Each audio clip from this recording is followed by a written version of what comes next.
Everyone, welcome to our worship service today.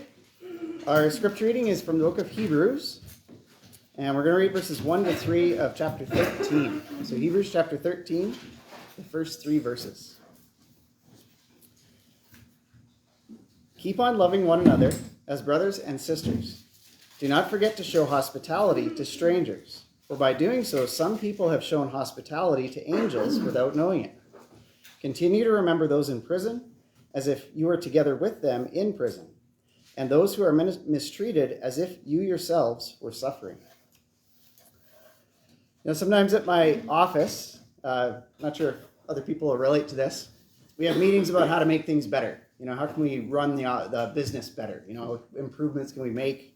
For us, we're engineers, so we deal a lot with Excel, spreadsheets, that sort of stuff. We want to make standard spreadsheets because everybody can work on these spreadsheets together and everything will be the same. These efficiencies that we can do in the business sense. So we have these meetings, right? We talk about these things. We think how great it would be. Everybody agrees and says, oh, wonderful idea. And then we close the meeting down and then nobody talks about it again until the follow-up meeting. And then everybody's like, oh yeah, I remember that. We didn't do any of that, right? Like that happens all the time. There are some things we do implement. We're not totally useless, but it does happen where you talk about things so much that it's a really good idea when you're talking about it, but those words without action is essentially useless. You have to act upon those words. We can spend so much time planning and talking about things that we don't actually do what we're talking about doing. It's that whole idea of making sure that we follow through with what we say. We have the best intentions, but we don't actually follow through with it sometimes. Distraction is a big reason for that. At our office, we can be busy, so we have our meetings, and then once we're done the meetings, we have to just deal with our influx of emails and those sort of things that we have to deal with. And so we get distracted. We do have the best intentions, but we get distracted. And the same thing happens really with our Christian walk too. We gather together, we talk about things, we think about how great of an idea it is, and then maybe we slip back. We get distracted in our regular lives and we forget to do the things that we just talked about, maybe on Sunday or on a Wednesday or when we're with somebody else. We can be distracted by our busy lives and forget about putting these things that we learn in the scriptures to practice in our lives. Or maybe we did some of those things in the past, and again, we start to slip a little bit, and we forget to go back to those things and put them to practice in our lives. We still follow that idea of words without action are useless. We have to have that action accompanied with the words, the talking about it. And one of those words that we often use every Sunday, I'm pretty sure there's not a Sunday that goes by without mentioning this word, is love. We talk about love. We talk about how love is the motivation that we should have for doing things as Christians. And love is one of those words that is useless without action. We can talk about showing love to other people, but we have to make sure that we actually show that love. We actually do something about it. We have that action accompanied with those words. In the New Testament, again, this might be a review for a lot of you, but there are different words in the Greek language that represent love, that are translated into love in the English. In our version of the scriptures, we'll just see love. But if you were to read the Greek version, there's 4 different words that are primarily used in the scriptures that describe this quality of love. We have phileo, which represents brotherly love, a love that you'd have with a close friend or family member. Eros, which is that erotic love between a man and a woman. We have storge, which is love between family members specifically, father, mother, brother, sister. And then the one that's used the most throughout the scriptures is agape love. You may have heard that term a lot. That's one that's used quite often in the scriptures. It's a sacrificial love. It's a love of God, or a love that God exhibits towards us. It voluntarily suffers inconvenience, discomfort, even death, for the benefit of another without accepting anything or without requiring anything in return. It's an active goodwill. It's a quality that we show through our actions to other people to show that active goodwill, sacrificial love, sacrificial action. Again, agape is the most common use, but we're going to be looking at Hebrews 13, those first 3 verses. And right in the first verse, it says, keep on loving one another as brothers or sisters.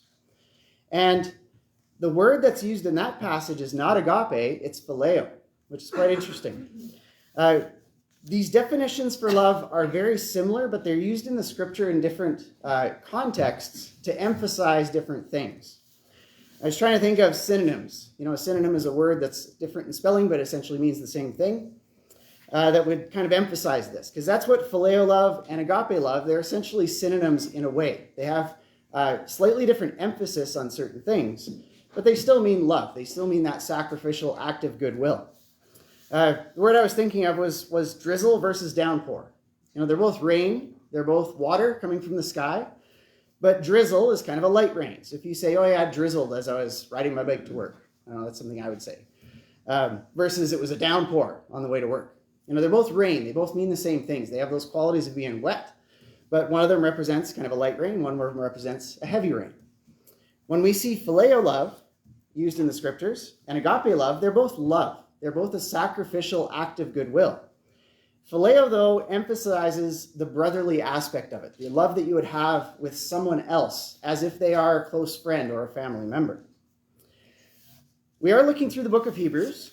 We're on our 32nd lesson today, out of 36. So we're actually coming near the end. It's been a long lesson, which is good. And we're moving into essentially a different section of the book of Hebrews. The first chapter really started out like an essay. The writer was writing it in essay format, in a sense. And then it progressed into a sermon. And that's what the bulk of Hebrews is about, is talking about that comparison of the new covenant to the old covenant and how the new covenant is superior. That's kind of the general overview of Hebrews. And now in chapter 13, the last chapter, it ends like a letter. He writes this letter, or writes this last chapter as kind of a closing summary of what he's saying. And he's giving those encouragements. He's taking that tone of personal correspondence, of saying some kind of parting words or final words of the letter of the book of Hebrews. Just like many epistles in the New Testament, this letter ends with various encouragements. He's kind of, again, giving his final words. And earlier in the chapter, the writer tells us how we should be encouraging one another as we meet together. And right now in this passage, this is something that he is practicing what he preached. He just said that, encourage one another, and that's what he's doing. He's encouraging us with some words here. And this first passage in Hebrews 13, verses 1 to 3, he's encouraging us to express our love. And again, with some examples to show how we are to express that love. Again, he tells us what we should be doing, and then he gives us some real-life examples of how we can practice our love and express that love and show it. So as Christians, how should we show our love? He's going to show us some examples on how to do that. Let's look at the first verse, Hebrews 13 and verse 1. Kind of a short and sweet and simple verse. Keep on loving one another as brothers and sisters. Again, the loving word in this passage is phileo. It's brotherly love. It's not agape. So he's having a certain emphasis on that aspect of brotherly love, having that love, that relationship with somebody else and expressing your love in that way. If you go to John 13, and we're going to come back to Hebrews 13. We'll go to John 13. We'll look at verses 34 and 35. Brotherly love, and love in general as Christians, as we've talked about before, is a core concept of Christianity. It really should be our motivation as Christians. The actions that we do should be based on the love that we have for God and for other people. John 13, verses 34 to 35. It says, "A new command I give you, love one another. As I have loved you, so you must love one another. By this everyone will know that you are my disciples, if you love one another." So in this passage here, agape love is what's being referred to in this passage. It shows that sacrificial love we are to have with one another. And again, I like how this passage really emphasizes that action part. Love isn't just something that you say. Oh yeah, I love you, I love this person, I love bacon. It's not just something you say. You have to make sure that you express your love. You have to show the love. It's an action word. And this passage is really emphasizing that. By the love that you show to other people, everyone will know that you are my disciples. People are going to look at us, and they're going to recognize the way that we treat one another, and they're going to say, oh, that group really has some love for one another. They're going to see it. It's an action word. And it shows the sacrifice and the work involved in this. When we show our love to our brothers and sisters, it's something we're going to be inconveniencing ourselves to do certain things. Sometimes it might even be just a reaction to something. If somebody says something that kind of makes you mad, how do you react to that? If you're showing brotherly love, you might be a little bit more patient and kind of restrain yourself a little bit. These are actions that we do that express that brotherly love for one another. With our families or very close friends, we'll tend to resolve issues rather than just breaking the relationship. Again, sometimes the breaking of the relationship does happen, but if it is your family, say it is your brother or sister, parent, they are your family. And so hopefully you have a little bit more motivation to try to resolve things, if there is an argument or a disagreement. And that's something we should have with one another as brothers and sisters in Christ, is a little bit of that patience with one another. If we do have a disagreement or there is a little bit of a fight going on, we have that love, that brotherly love to try to resolve things. And as we show that love for one another, people are going to recognize that. If you have visitors coming in and seeing how we treat one another, they're going to see that we are Jesus' disciples because of that love that we show to one another. Back in Hebrews 13, verse 1, the way it's worded really shows how the Hebrew people, the people that are the immediate audience, these Jewish Christians, did show the brotherly love to one another. The passage says, keep on loving one another as brothers and sisters. Your version might say continue to love or continually love one another. This demonstrates that they showed the brotherly love to one another in the past, and the writer of Hebrews is encouraging them to keep going. Again, this is something that we need reminders with sometimes. You might practice something in the past, but then again, you get distracted by your life or certain things that are going on, and you forget to do it after a while. And so you need that reminder to keep at it. Make sure you get back to this. If you go to 1 Thessalonians chapter 4, Paul is writing to the Thessalonian church, and he is reminding them as well. A similar passage. This is actually repeated in a lot of these letters to churches in the New Testament when he's doing these closing remarks in these letters. They're oftentimes reminding them to continue to show love. This is one example, 1 Thessalonians 4, and we'll look at verses 9 and 10. This is a passage here that shows both usages of the word phileo and agape in the same passage. 1 Thessalonians 4, verses 9 and 10. So now about your love, that's phileo, now about your love for one another, we do not need to write to you, for you yourselves have been taught by God to love, that's agape, each other. And in fact, you do love all of God's family throughout Macedonia.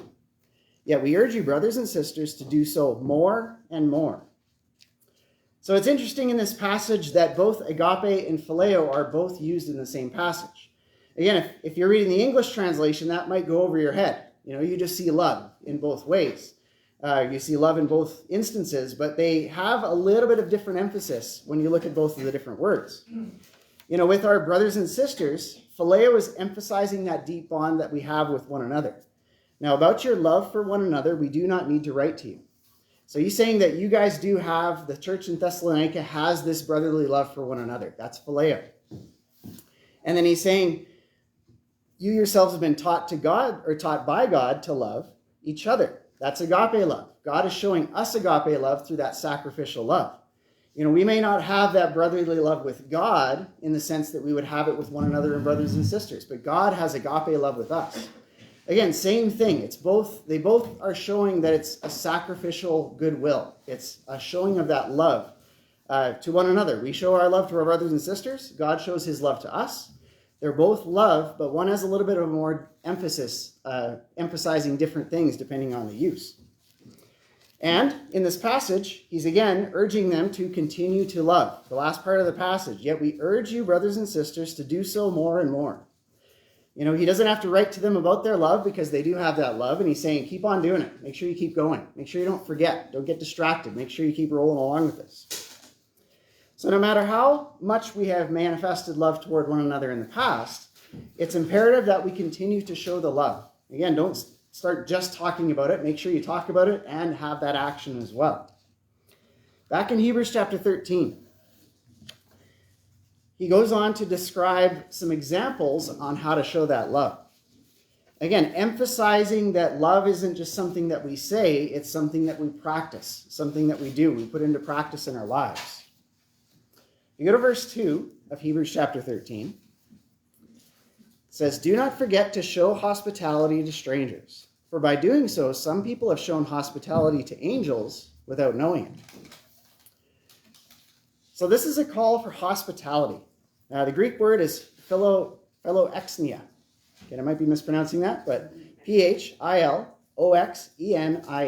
philonexia. This is described as a love of strangers. So again, kind of interesting. Hospitality, love of strangers. It involves receiving a stranger, so somebody who might be traveling, into your house as a guest and provide them with food and shelter and that sort of thing. You give them that hospitality. You bring them into your home. In many cultures, in the past times, and again, the Jewish people would really relate to this because it was practiced at that time, and also in certain cultures today, if you go traveling in different parts of the world.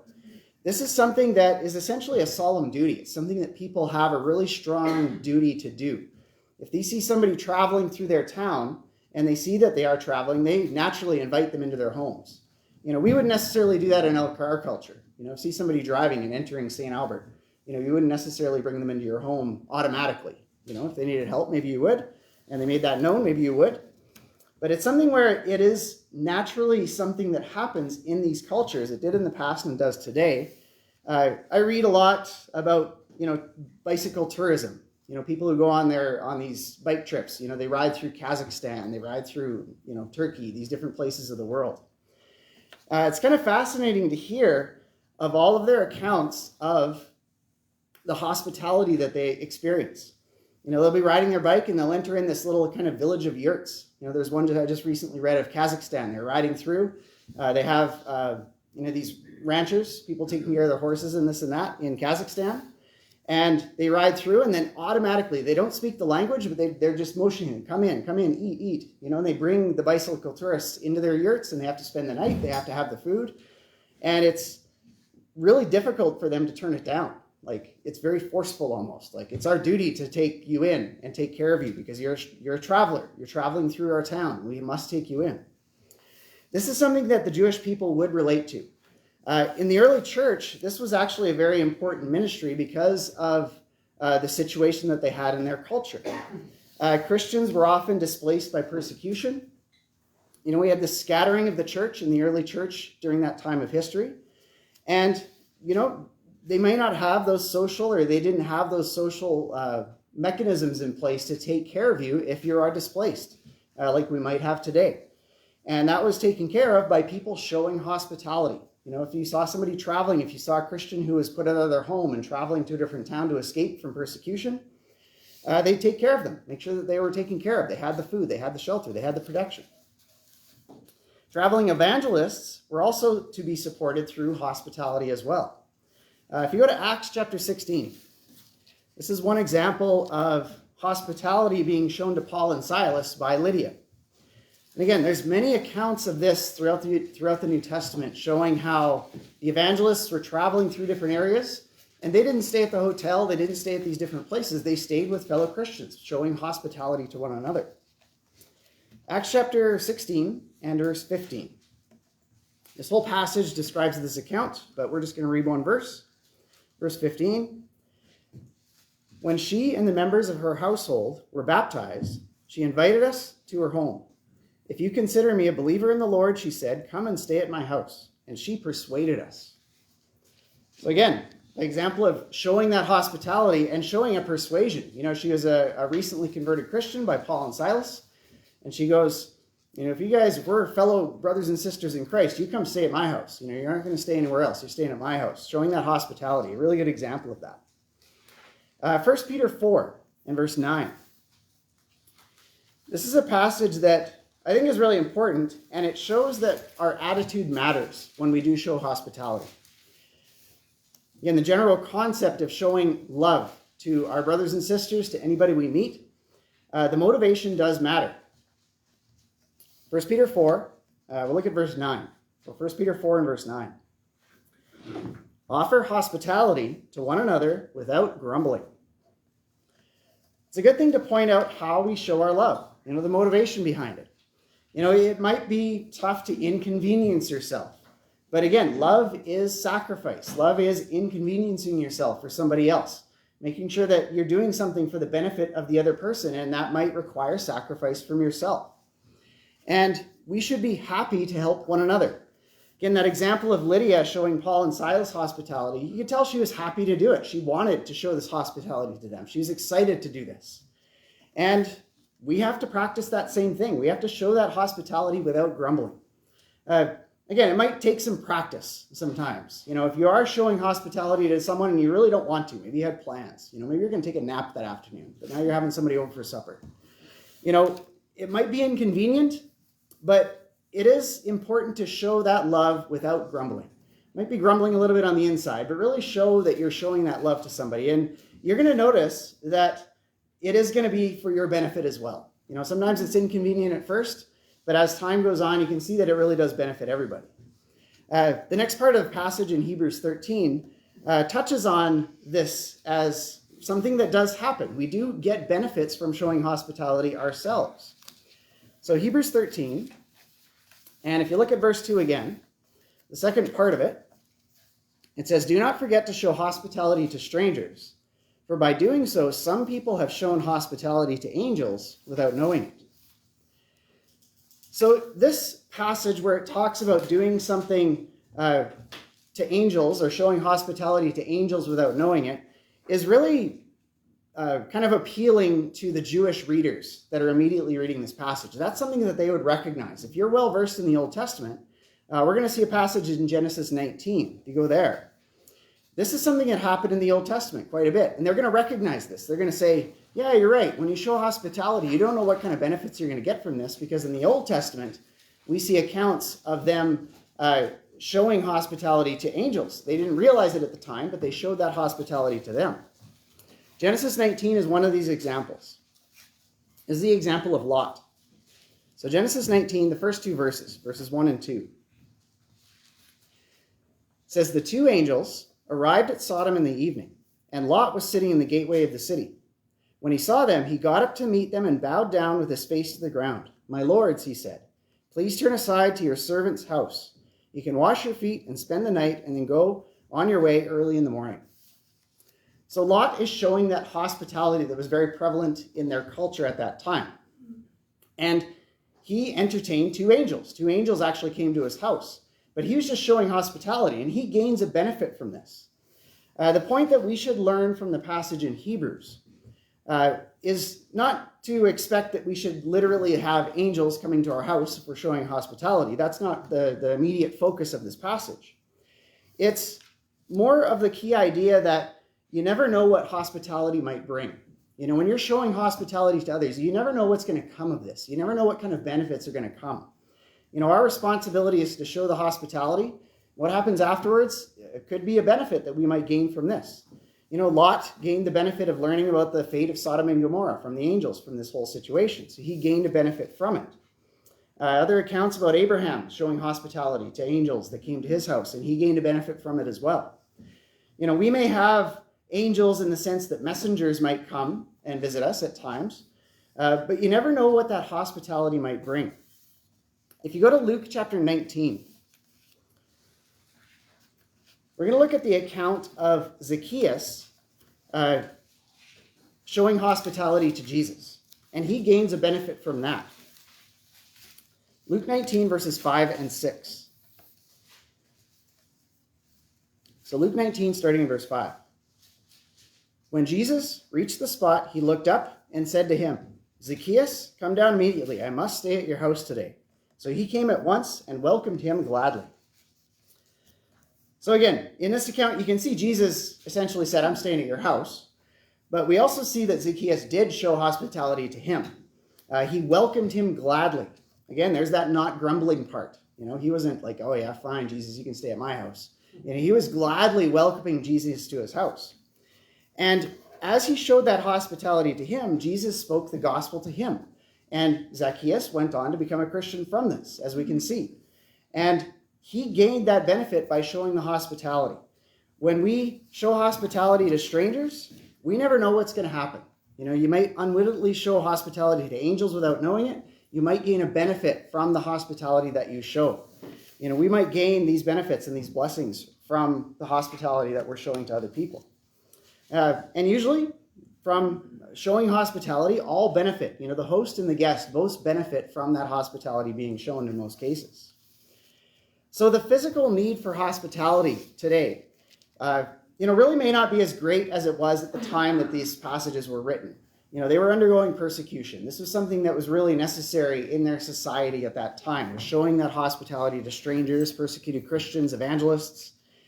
But we do have to make sure that we share from the things that we are blessed with as well. We still have to show that practice of hospitality as well. Another example, if you go back to Hebrews 13, we'll look at verse 3, and this is another example that is shown. We have hospitality as an example of how we show our love to one another. And verse 3 of Hebrews 13 is another example of how we can show our brotherly love for one another. Hebrews 13, verse 3. It says, "Continue to remember those in prison as if you were together with them in prison, and those who are mistreated as if you yourselves were suffering." So here in this passage, again, this would be more relatable to the immediate readers of this passage. Christians were being persecuted, and they were being put in jail because of their beliefs, because they were practicing Christianity. Acts 26, if you go there.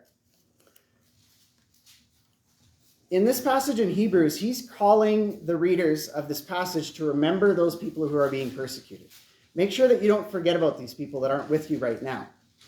And they were persecuted and imprisoned. They were taken away from their group, their member, at that time. And he's saying, make sure that you remember these people. Make sure that you take care of these people. Persecution was very prevalent at that time. If you go to Acts chapter 26, this is a passage that shows how Paul, who wrote most of the New Testament, before he became a Christian, he actually was one of those people that did persecute Christians at that time. So Paul is writing this. It's Acts 26, verses 9 and 10. It's Acts chapter 26, starting in verse 9. So again, this is Paul speaking.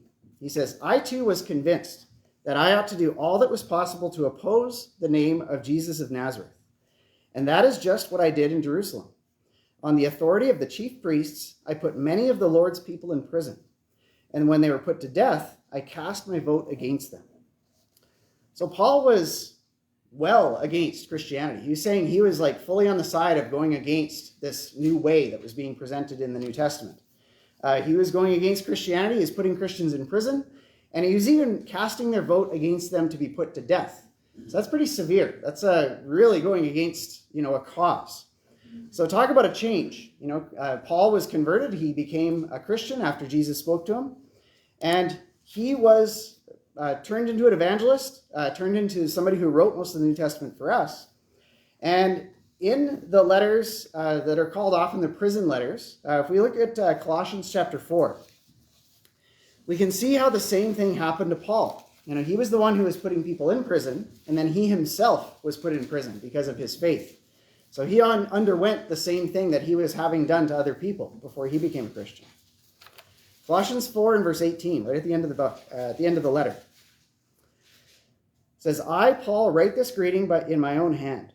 Remember my chains. Grace be with you." I like to think about the brotherly love that was shown by the Christians at that time to Paul. You can imagine, we get mad if somebody just talks about us badly behind our back. What if somebody actually threw you in prison and maybe put somebody that you knew and cast their vote against them so they were put to death? To have them accepted back into your number, to show that love to them that, okay, yeah, you're one of us, and treat them as a brother and sister. That's really shows to how much love the Christians that time had with one another, to treat Paul in such a good way, to show him that love and to accept him into that number. If you go to Philippians 4, this is how they treated Paul when he was in prison. Maybe the natural response would be, if you saw that Paul was persecuting your brothers and sisters before he became a Christian, putting him in prison, putting people to death, or casting his vote against them, and then he gets put into prison, I think a lot of us would be say, yeah, that's right. Yeah, you get what you deserve. You might be thinking that because you have that grudge against him. This is how they treated him when he was in prison. Philippians 4, and we'll look at verse 18. Verse 18 of Philippians 4. "I have received full payment." So again, this is Paul speaking. "I have received full payment and have more than enough. I am amply supplied now that I have received from Epaphroditus the gifts you sent. They are a fragrant offering, an acceptable sacrifice, pleasing to God." They took care of Paul. So instead of saying, yeah, you got what you deserve, and just kind of desert him there, They took care of them. Again, in their social structure at that time, that's the way prisoners got by a lot of the time, was through gifts from the people on the outside. That's how they ate. That's how they took care of themselves. The fellow Christians at that time took care of Paul. They showed their brotherly love to him. They acted on the love that they had to him. We may not be imprisoned in our country for our faith. We are blessed with the country that we have, that we can practice freely, and we don't have to worry about, any sort of oppression from the government in that respect. There are people in the world who do have that oppression, who are under that situation. But for us, we may not be able to apply directly to remember those who are in prison, as if were together with them in prison. But one application we can make of this are when people are out of view, we can sometimes forget to make contact. If they can't make it to the assembly for whatever reason, if they're bedridden, maybe they're in a home of some kind, maybe they're in the hospital, maybe some reason that they can't make it to us for a long period of time. We have to make sure that we remember to reach out to these people. Don't forget about them. If somebody was in prison during the first century, they're out of sight, out of mind maybe, and they start to forget about them. And he's saying, make sure you remember these people that are in prison. We have to make sure that we remember the people who can't make it with us on a regular basis. Make sure that we don't forget about these people and show them that love. We just got together with some friends, and when we were talking to them, we were saying we couldn't believe that it was like 3 to 5 years since we've seen them last. Part of that was due to COVID. Everybody was kind of staying away from each other for a while. But really, it was just because we don't cross paths with them very often. We don't run in the same circles as much as we did in the past. So when you don't cross paths with somebody very often, you have to make a special effort to kind of reach out and talk to them and make contact. And so because of that, we just kind of forget. You get busy with life. You get busy doing your own thing, and you forget to reach out to these people you don't see all the time. We have to make sure that we remember those that we don't physically see often and reach out once in a while. Remember our brothers and sisters who are away from us and try to reach out to them and show them that love. Back to Hebrews chapter 13. We look at verse 3 again. We can see an example of how our love is to be influenced by the empathy that we have for other people. So look at verse 3 again. It says, continue to remember those in prison as if you were together with them in prison, and those who are mistreated as if you yourselves were suffering. I like the principle that's being taught in this passage to really put ourselves in somebody else's shoes. That's one way that we can really show that love to one another is to really be there with them during those times that they are going through. If you go to 1 Corinthians chapter 12, we have to have that sense of fellowship with respect to somebody who's either suffering or going through something good. We have to have that brotherly love. We are experiencing things together as Christians. 1 Corinthians 12 and verse 26 really emphasizes the bond that we are to have. Again, in Hebrews 13, he's talking about phileo, brotherly love. That's a bond that you have with your close family and friends. 1 Corinthians 12, verse 26. If one part suffers, every part suffers with it. If one part is honored, every part rejoices with it. We are to have brotherly love. It's that connection where if something happens to one of us, we should see that and feel that same thing with them. Have that empathy. I'm sure you can relate. I can relate to this quite well, that if you have a close relationship with somebody and you see something that happens to them, maybe they have a close family member die, you feel bad. You really feel for them. But if it's somebody you read in the news from around the world, or maybe a celebrity, celebrities tend to be kind of these characters that we don't understand that they're real people sometimes. And one of their family members dies. You're like, whatever. You don't have that bond. You don't have that close bond with them. Again, I don't think anybody should just be like, whatever, because somebody passed away. But it is that idea of we should have a bond with one another and not have that attitude with one another. If somebody's going through something, we should feel that with them. We should have that bond with them. We should have that phileo, the brotherly love. Jesus made a close relationship between man and God possible. Again, through the book of Hebrews, it shows how he was placed as our high priest. He brought in the new covenant. He was the fulfillment of this new covenant. And because of him and his sacrifice, we can have that close relationship with God. And the purity that we experience through obeying the truth is not just that we have fellowship with God because of Jesus' sacrifice, But it also extends that we have fellowship with one another as brothers and sisters. We are to have that phileo with one another, that brotherly love, that willing sacrifice, that bond with one another as Christians, as family members and close friends. As we draw near to God, we should also draw near to one another as well.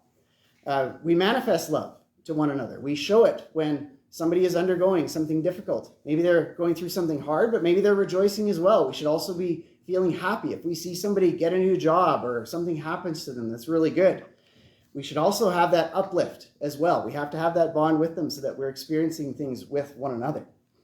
We are to show hospitality with one another without grumbling. And we are to help one another, even if they're out of sight. Hopefully they're not out of sight, out of mind. They might be out of sight, but we have to make sure that they are in our minds, that we reach out to them whenever we can. We have to be diligent to heed the encouragement that's presented in Hebrews. He's saying, let brotherly love continue. Keep on loving one another. That's something that we have to understand is very important as Christians. Make sure that we have that brotherly love as Christians. That's what's being taught by the writer of Hebrews in his closing remarks in this book of Hebrews. I'd like to offer an invitation. If you've not yet accepted Jesus on as your Lord, you know about Christ, you know about God, but you haven't taken that step to dedicate yourself to him, to be in Christ, we can show you in the scriptures how to do that. And again, as fellow brothers and sisters, one way that we show brotherly love to one another is to help one another. So if you do have any needs, anything that you need help with, put those needs forward, and we'd love to help in any way that we can.